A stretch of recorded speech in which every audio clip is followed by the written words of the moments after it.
Well, Stephanie, welcome to the Intentions Podcast. Thank you. I'm glad to be here. I'm glad you're here.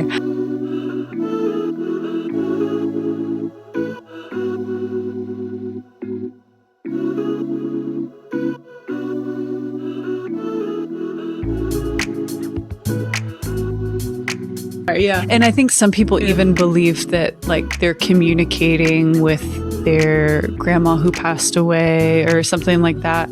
And I think it's highly likely that that could be a demonic presence interpreting, pretending to be something in order to gain access, like you were saying, like a friend. And so I think it's just important to note that like all of this, whether it's using crystals or trying to practice necromancy or any of these things to go after something that's really from God in a way that's not prescribed by God is evil. And I think the main scripture that I think of when it comes to this comes from Romans 1, where it says they exchanged the truth of God for a lie and worshiped and served the created things rather than the creator who is forever praised. You know, because it's like robbing glory from the one who is glorious and ascribing it wrongly. So what's your take on some of these things? Yeah. As you were saying that, I've been doing a little bit of research because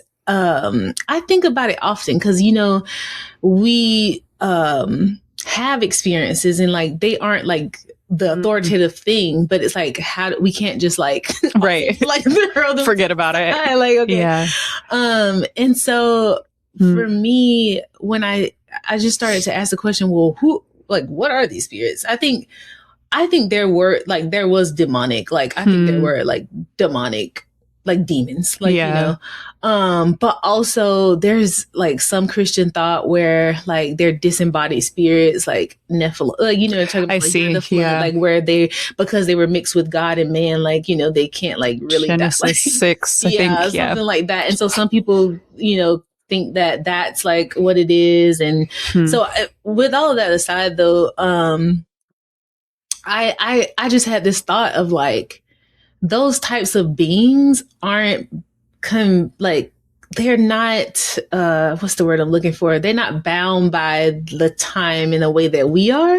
Yeah. And I think like some of the things that they're tempting me into, like even just like you're talking about like the grandmother, like, okay, I'm talking to my grandmother.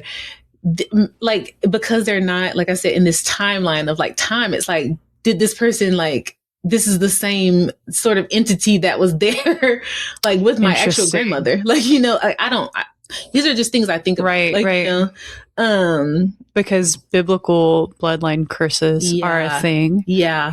And even just the things that you might express. I think there's things that they use as like familiar. So for me, like when my brother passed away, there was nothing that came to me as my brother, but I would dream about my brother a lot, which is where God speaks to me now. So like, there would be dreams and I would like, I'll say, I thought you died. And he'd be like, I didn't die. Like I did. Wow. Yeah. And he would tell me things like, and so I'm like taking these things and like, and so for me, it's like, it's just been that question. I don't really like necessarily have an answer for that, but it just makes me think it. And even after this, I came to know, like after I came to know God and I shared my story openly, my family started telling me about, hey, so-and-so was a Mason or so-and-so practiced witchcraft or like in our family. And I'm like, I never knew this.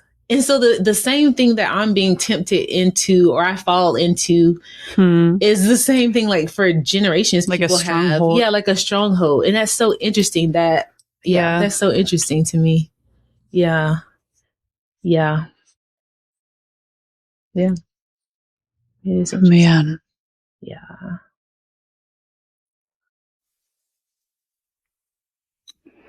And like I said, I think for me, there's this sense of like kind of going back to something else. Like it's just appealing because, you know, I think this is why it's important for us to live not just by our words, but by our deeds, especially as Christians, because I think there are ways that I did not see what was being taught to me, and not saying like we're not perfect, but I wasn't seeing it, like, and it was like very hard to understand. For sure.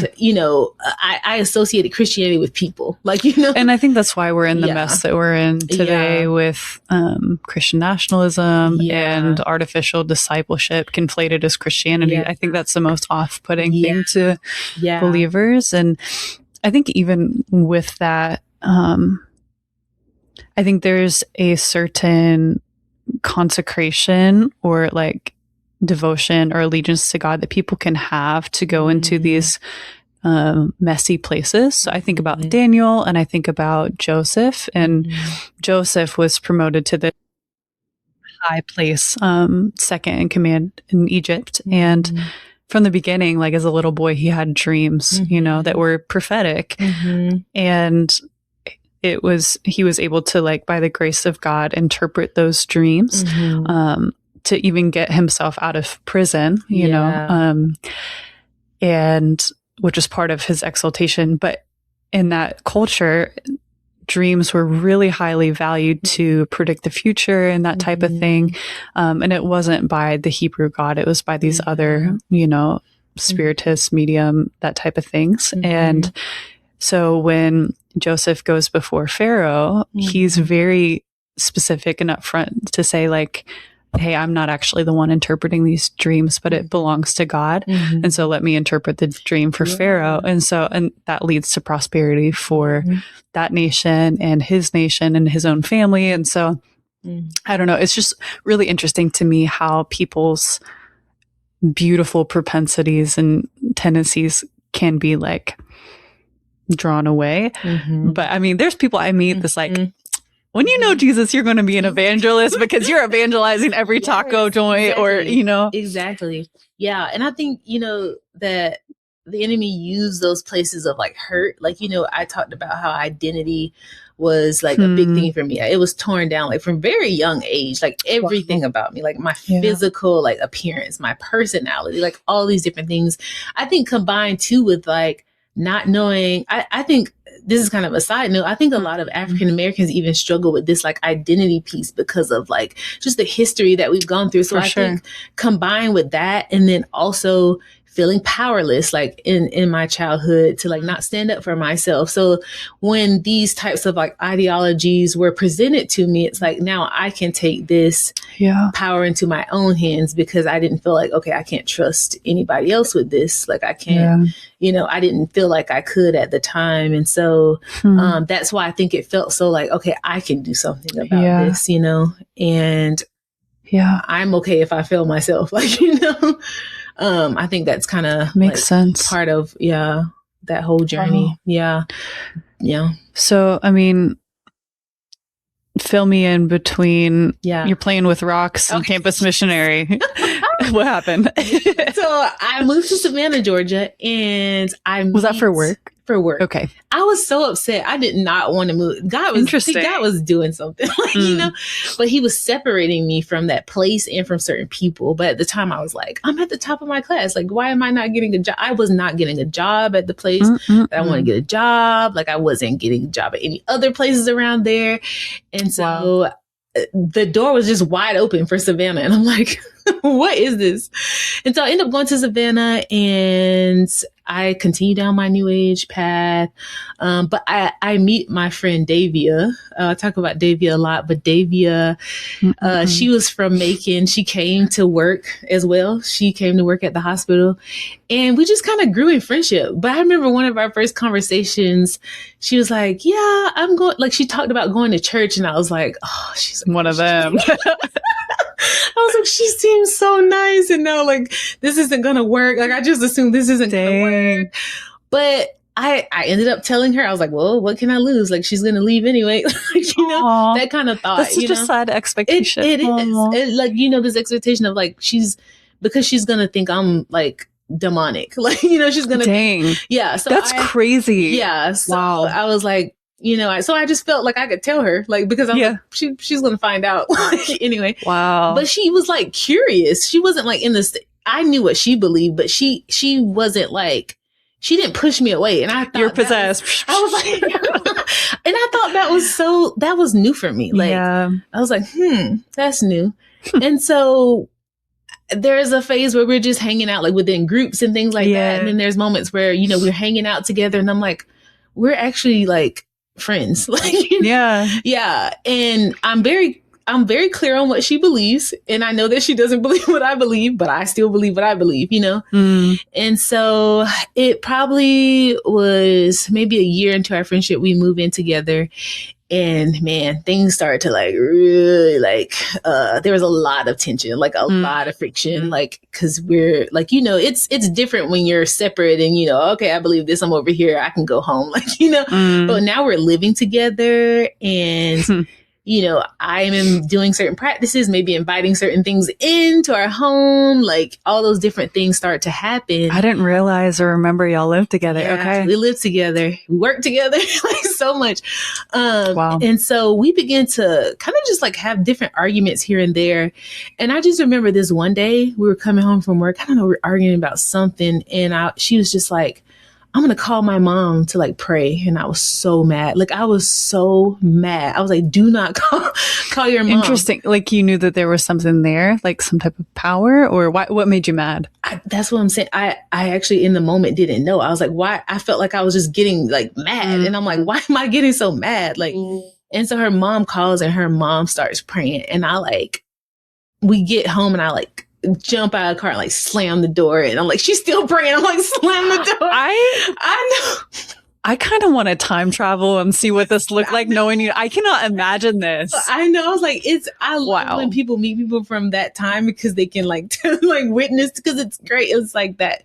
Yeah. So I run upstairs. I look in the mirror though. And I was like, I was actually afraid. I was like, I don't know who I am. Like, because I was like, why did I respond that way? Yeah. Like, it's almost like a moment where I was disconnected of like that. I got so angry when she was praying for me.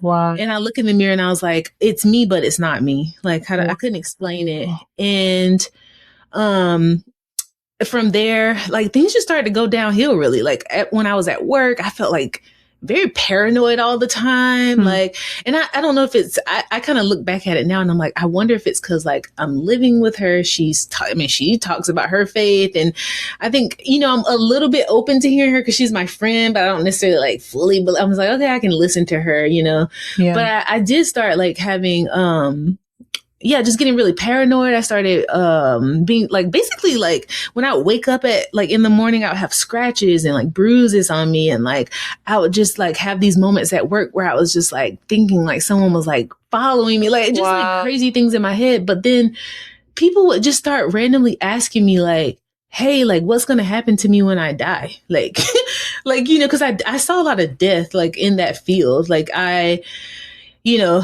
saw it a lot. And so I would experience people who were in their last moments who were like very afraid, like what's going to happen to me? Like they're asking me like, I have the answers and I'm like, I don't know what's going to happen to you. Question. Yeah. Do you feel like the paranoia, bruising, scratch, like all of that, do you feel like it was the consequences of some of these things catching up with you? Or how do you interpret that? I actually felt like I always say I felt like I was being tormented by spirits. Wow. Yeah. Cause I would have nightmares. I would have sleep paralysis. Like there would be I would wake up and see different like demons in my room. Like the same things. It was crazy because the same things that were like, oh, we're your friend, like starting to like really show their like, and that's so like Satan, let me promise you this thing up front. But the catch is it kills you. Yes, it does. It does. It leads to death. And even in that process, like I got to this point where, like even when I was working my job, I can say this now, but like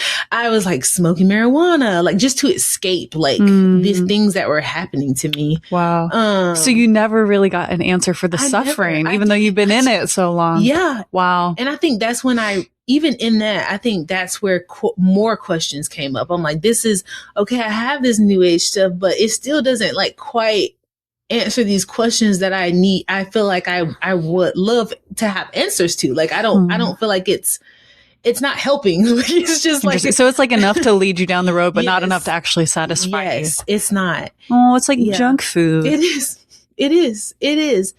And so I get to this place where I'm changing. Like people are noticing I'm changing. Like I'm not, I remember one morning I got a ticket. Me and my friend Davia, we were driving home from work. I got a ticket and I was like, I'm not going to work tonight because we work night shift.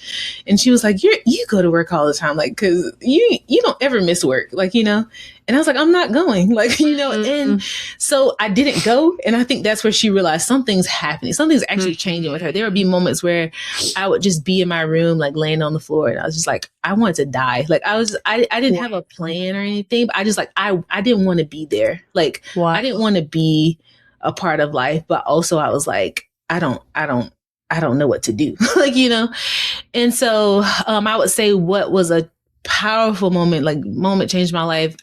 So me and my friend Davia again, we're having like, she's like, she started praying for me and she was like, I just wish you would like try Jesus again. And I don't know, something about that phrase just made me again so angry. And so I like run into my room and honestly, I just cry. Like, I just cry. I just like feel like I don't have anything left. Like, I don't know what to do. I don't want to be here. Like, I don't have anybody. Like, I felt like she was like getting ready to move out because she had been talking about like, she can't live with me anymore. And I'm like, she's like the only friend that I have. And so I'm just like thinking about all these things of like how I'm now left with nothing. Like, you know? Wow. And so it was that day though that I cried out to God. Wow. I literally was like, I'm so tired. I was like, God, if you are real, I was like, I need you to save me. Like, I literally just said that. I said, I need you to save me. How does that even happen? Because it's like angry at Jesus, but then crying out to him the same day. Like I said, I had nothing left. I was like, I don't even think I could continue to go to work. I don't think I can continue to do anything. So I need help. Like if you are who you say you are, I need help. Like, I mean, I just like was tearing up thinking about it because I was just like at such a low place, like, you know, and it was a supernatural moment because I remember like then being able to get up off the floor, like nothing like seeming like happened, but I got up off the floor and then I like look at my bookshelf. Like I have this bookshelf, like with all these new age books, all these crystals, but I like look at the top of this bookshelf. Right at the top in the middle is a Bible that my mom gave me. And I'm like, what? Like at first I'm like, what is that doing there? Like, you know, cause I'm like thinking I got rid of like all this stuff. Yeah. And so I like pull it down. And I'm just like, you know how sometimes you're like, God, where should I mean, I didn't ask that, but I was like, I'm just going to flip open, like flip open somewhere. Maybe I'll get something. And then I flip open. It's like Leviticus. I was like, Thou shalt not boil the heifer and its milk. I don't know what happened because no one was in the room with me, but I flip again and I get to like the Gospels and I start reading and like, there's a supernatural moment that happens because there's this moment. All I can say, the language that I have is that I felt like, I mean, now I can probably say the Holy Spirit was coming upon me, but like at the moment, I had this thing in my heart of like, I want to believe that God is real and that he died for me. Like, you know, and I think in that moment, I truly accepted that. Like, I want to, like, I don't have anything left. I want to believe who you say you are. And it was just a genuine moment. But I felt like there was just like this download of like, that's all I can say, but it's the Holy Spirit, but of information. Like, I felt like I knew that God had died for me. I knew like he had been raised to life. Like, you know, and I knew like, you know, I just felt like I knew it without like, I'm like, how do I know this? Like, how do I know this? And so I'm just like having this moment in my room where I'm like praising God. Like I this whole sequence, like I'm praising God and I'm like, I can't believe I couldn't see this, but I'm just like praising God for his goodness and even just how he never gave up on me. Like, you know, how I was so against him. Like I was like, there were times where I just like, I did not say nice things about God. Like, you know, and I'm thinking he still loved me.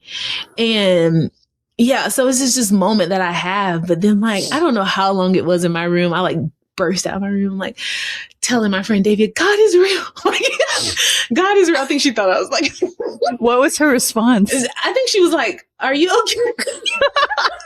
I can't remember the exact response, but I remember her being like, are you okay? Because she couldn't understand how I went into the room one way, it came out a different way.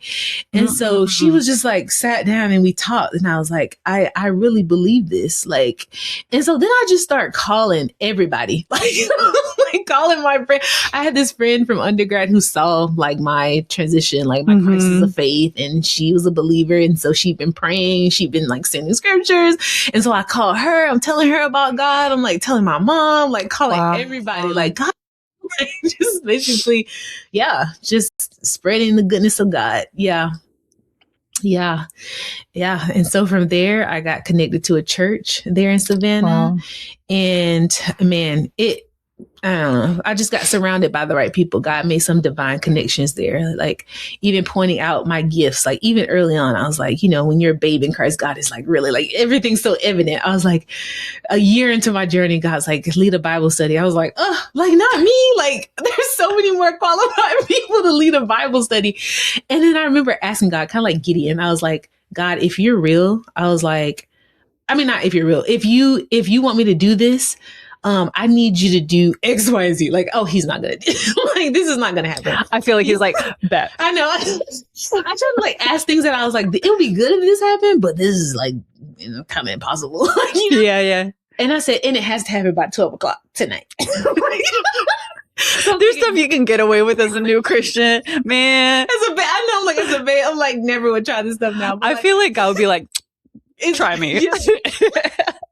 But it was so funny because it's genuine though. Yeah, he did it within an hour. I was just like, oh my gosh! Now I got to lead a Bible study. But that's where like people begin to see my gifts, like the teaching gift, and so eventually I ended up feeling like God was calling me to seminary. And as I said in the beginning, I went to seminary here in Kentucky, and now I'm in this place where, I've been volunteering for the past year and a half, like as I was working at the library, and I knew that it was time to transition. I saw the fruit of what was happening. And I don't know. I just wanted to be able to do that full time. And like you were saying, I just look at the campus. I look at like our youth and our generation today. And I'm like, there is a lot of people who genuinely want truth, but it's just a world full of like half truths, lies. Like they have so much information coming at them. Like they don't know what to believe. And so for me, it just feels redemptive to be able to walk with college students because for me, it's like, I think there's safety in community. So being able to process those things, being able to actually ask the hard questions. And even if I don't know the answer, like, let's look at this together. Like, let's do it together. Come on. Yeah. So it's beautiful. Yeah. So if they were to ask you, like, why is Jesus better? Yeah. I think one thing that really I feel like sets Jesus apart is that he meets us. I think in the other things that even just the other faiths, the other ideologies, like how can I save myself? Like, it's this like striving. It's this like every work. religion. Yeah. It's like, and it's like, the thing is, it's like, you can never save yourself. Like that's just going to be the thing. Even like with the other religions, like, reincarnation, I have to start over, again and again. But it's up to me. The weight of the all of this is on me. And so to know that Jesus actually chose me, he came to me, down, like, was incarnated, and he cares about me, and he died. Like I said, he died for me. Like he took on the weight of just our sins. And I think that to me is like, there's nothing in the world like that. Like I've never, like, there's nothing that can compare to that. And so, I think it's Romans that talks about rarely would anybody even die for a righteous man, but while we were sinners, it proves God's love for us, that he died for us when we were ungodly. And so it's like, it's just, I'm like, when you look at Jesus, when you truly get to know like Jesus for who he is, like, and not like kind of what you've like learned from people but when you really get to understand Jesus and what he did, it's like nothing else, like you're saying, like nothing else can compare to that. And it's like, and then I even got to the point, I don't want to say, I'm tired. Like, I don't want to be God. But that's basically like what they're like when you do something like that, it's like, you know, the knowledge of the fruit of knowledge of good and evil. Like you were saying, it's like, okay, I am now doing these things for myself. I get to choose what is good, what is evil, because like in New Ageism or things like that, it's like truth is relative. Like truth is not like absolute, it's relative. And so it's like, well, what like, okay, so you could believe this one thing is true. I can believe this other thing is true. And I can believe one thing is good. You can believe one thing is good. But what if I believe something is good and you believe it's bad? Like how do I have a greater authority? Like, you know, right. You run into these questions where you're like, this doesn't quite make sense. But also it's like, I just don't want that response. Like, I don't, like, it's crushing. Like, we can't like bear the weight of that. Yeah. And Jesus did. So come on. Yeah. Yeah. Yeah. Yeah. Mm-hmm. Yeah. Well, I guess my last question comes from thinking about your friend Davy, and man, how do we be friends to people in a way that's not smacking them upside the head with the Bible, also not pretending that everything's relative? What advice do you have? Because I don't even know if everybody knows somebody who's practicing these things. I think the biggest thing that stood out to me, even with Davia and Davia. Okay. My bad. Thinking about my mom and some of my other friends, is that they continue to love me. Like, I think that's just the basis of what God calls us to love God, to love neighbor. He didn't say love him and then love your Christian neighbor. Like, you know, it's to love your neighbor. Yeah. And so they showed me love. Like, they just loved me, like, well, you know, and they, like you were saying, like, they didn't agree with me. Like, there were moments where, like, there were moments of tension, but I think that's why relationship is important. Like, this whole thing is about relationship. Yeah. And so because I trusted Davia, because she had like walked with me and she'd just been by my side, I trusted her more. Like, you know, I trusted her more. She earned it. Yeah. So even when she said things I didn't necessarily agree with, I was still kind of open to it because I'm like, it's her. Like, you know, it's her. And so I always tell people, even like people, I've had multiple people come up to me about their own kids who are like straying away and like, what do I do? And so I think the biggest thing for me is to actually show the love of Christ, because I think for me, that's what I was lacking before. Like, I didn't see it before. So now I'm looking for something else. But for me to actually experience that from you silences the doubts. Yeah, it does. And I think even like with us, I think in the Western world, we kind of put a time limit on like, okay, they're not a Christian by now, like move on to the next person. But it's like, wow, how do I remain in relationship and love people well? Yeah. And so, my mom would send me scriptures. Like, she would talk about her faith. Like, she would just kind of talk about her faith. Like, she would just be herself. Like, this is how my faith impacts me. Even if I would then turn around and say, hey, I did a tarot card reading yesterday. Let me tell you about my faith. But she would just kind of, and there were moments where she challenged, but like, I think it is in that relationship. I think you just being able to love people and actually be in relationship with them. Like, don't see them as like okay, project. Like a project. Yeah, actually care about people. Actually, I love that, because I mean, it even shows. Sorry, I didn't mean to interrupt you. That nobody's too far gone. You know. Yeah. Nobody. Yeah. And I actually thought I never thought I would end up back on Jesus. I never did. But it took like literally that friendship, especially that in person, like walking with me, loving me well, still like not treating me like, like, oh, you're like, you're saying like, I'm not like, you're not a demon, like, you know, like treating me.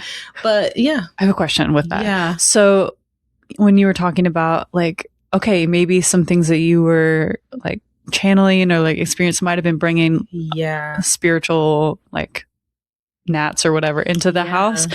So how do Christian people interact wisely with people who have been mixed up in some things that they shouldn't have been mixed up. Like, how do you be wise and protect like your family at the same time as like radically loving people? Yeah. I think honesty, I think it hurts. I think it does. Like at first, like it may hurt. It's like, but because I know, like if you tell me this is what you believe, I actually value, okay, you believe what you believe at the time. It's like, okay, if you tell me like, hey, I think, you know, for the sake of my family, I might have to like put up some safeguards, or I might have to create some boundaries, or like, you know, however that looks like. I think my mom had to pray through like, what does that actually look like to create boundaries with me?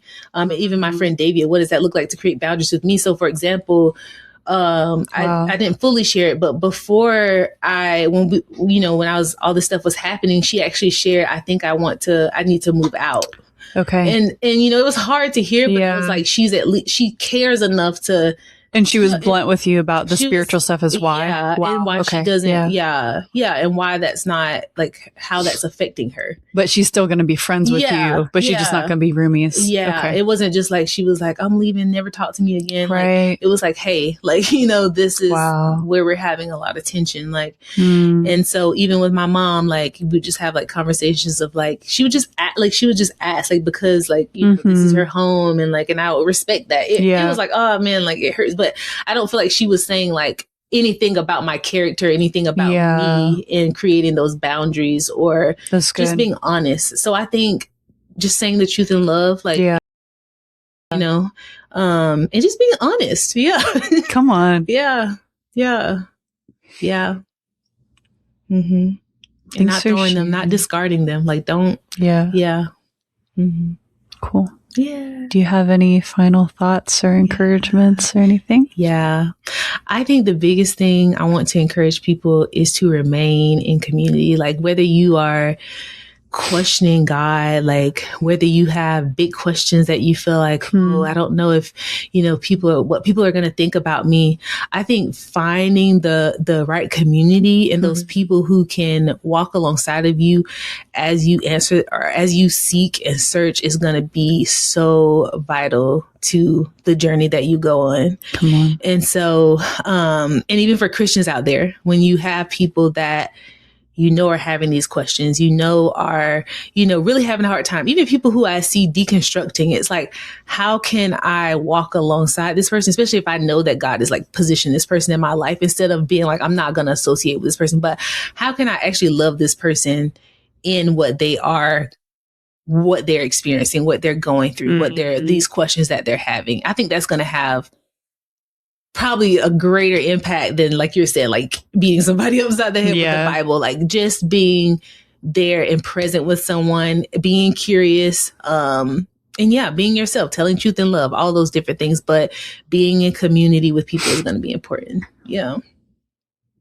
Thank you for sharing your story, Stephanie. You're welcome. Thank you for having me. My absolute joy. Yay!